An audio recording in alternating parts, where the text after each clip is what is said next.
দালাল আইতাছে জীবনে কি দাঁড়াল সাহেব তোমার তো বাড়িতে গেলেন বাড়িতে গেলেন ধর্মিয়া দাঁড়াল কোনকে अबे साले আদম ব্যাপারী করবেন আজগরালি আদম ব্যাপারী বসেন কি হয়েছে দেখি শুনি।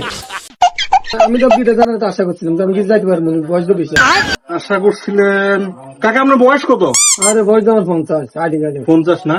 তাইলে যেন থেকে আশা করছেন না আশাটা দাম করে হ্যাঁ চাপ দিয়ে রাখেন, এটা বাইরে আনার দরকার নেই। ব্যাপারটা কি ব্যাপারটা হচ্ছে শুনেন, আপনার যে বয়স আপনার বয়সের চেয়ে টাকার ওজনটা বেশি, এটা না আগে থাকতে হবে।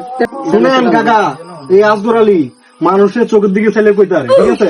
আপনি যে আশা করছেন এই আশা নিয়ে আর আগানোর দরকার নাই। ভাই আল্লাহ আল্লাহ করেন, মসজিদে খান নাই জানগা, এর বাইরে আর কোনো কাজ হয় না। আপনি এর বাইরে কিচ্ছু আপনার পোষায় না না। বাতি তুমি না না না না ভালো আমি যাই তুমি তোমার মতো হারামি তাহলে আমি জীবনে দেখিনি জানতাম না তোমার বিষয়।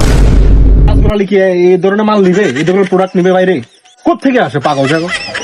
আজগর আলী ছাড়া কোনো উপায় না। কই কল দিছিলা পোলা কোনটারে বিদেশ পাঠাইবা? এটা পাঠাইবা না? হয়েছে তো কি হয়েছে আর আপনার পোলা বিষয় হয়ে গেছে। মানে মিয়া এই আজগর আলী আপনি চিনেন না? এই আজগর আলী দালাল যেখানে গেছে সেখানে কাজ হয়ে গেছে। ওর বিষয় এক সপ্তাহের মধ্যে হয়ে যাবে, আপনার টাকা পয়সা রেডি করেন। কত টাকা আরে আপনি বেশি না, আপনার লাগে আমার লগে কোনোদিন কারোর সাথে দুই কথা হয়েছে টাকা নিয়ে মিয়া? আপনি 5.5 লাখ দিবেন মাত্র। আমার তো টাকা না বছর দিশা ছাড়া তার উপায় নেই। আরে বসত আপনি আমার সময় দাম আছেন, আপনার বসত বেচা লাগবে অনেক সময়, আমরা আগে করবেন না মিয়া? ঠিক আছে, আপনার বসত বেচে আমার খবর দিবেন।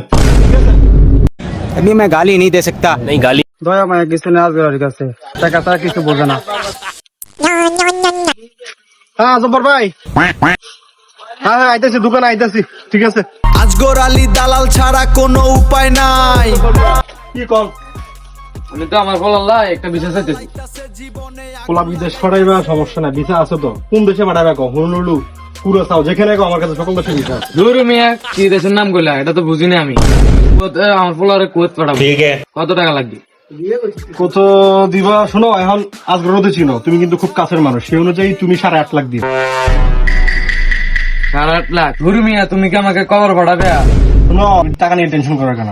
তুমি টাকা মিলাইতে পারো না, যোগাইতে পারো না, সব ব্যবস্থা আমি করে দিতেছি। ওই কিস্তিতে আসো, একটা কিস্তি আছে হ্যান থেকে তোমার কিস্তির উপরে টাকা নেওয়ার ব্যবস্থা করে দিচ্ছি। এই আজগুলো তুমি চিনো না, তোমার কত ভালোবাসে মিয়া, তুমি এসব নিয়ে টেনশন করে কেন? টাকা পয়সা সব ব্যবস্থা আমি করবো, ঠিক আছে? ওর কথা রইলো। এ হালাই তো দালাল দালালি করে। দালাল আমার এই প্রবাসী মিয়া, দেশে আইছো কোনো খোঁজ খবর নাই? হ্যাঁ, গিয়া তো একবারে ড্রামের মতো হয়ে গেছে।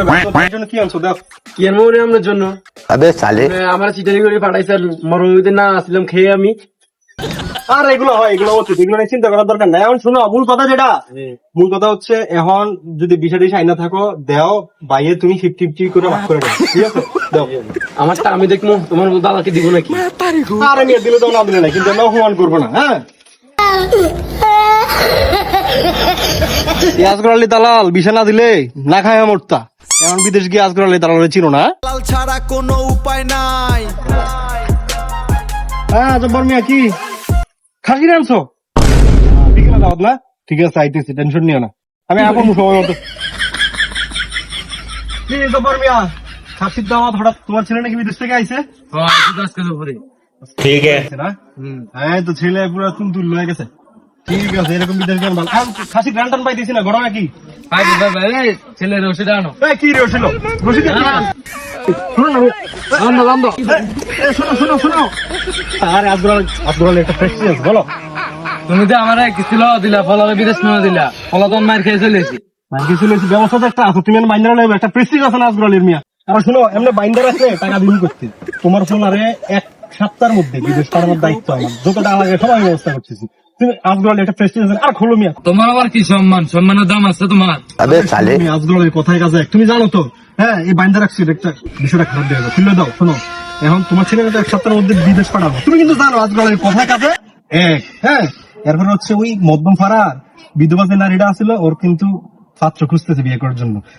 আবার তোমার তো বউ না, একটা ব্যবস্থা করে দেবো, তুমি টেনশন করো। আজগর আলী আছে না? খুলে দাও। আচ্ছা, এটা কিন্তু টাকতে হবে। তুমি টেনশন করো, আজগর আলী আছে না? যা হবে ছেড়ে দিলাম, এবার যদি কাজ না হয় তোর আগে রক্ষা নাই। তোমারে বিয়া করামু, তুমি আজগরের বানছো না জব্বার, তোমার বিয়া দিতাছি। তোমার ফলা দেশে আছে, তোমার কবরে ফাটানোর ব্যবস্থা করতেছি, তোমার বিয়া করাইতেছি।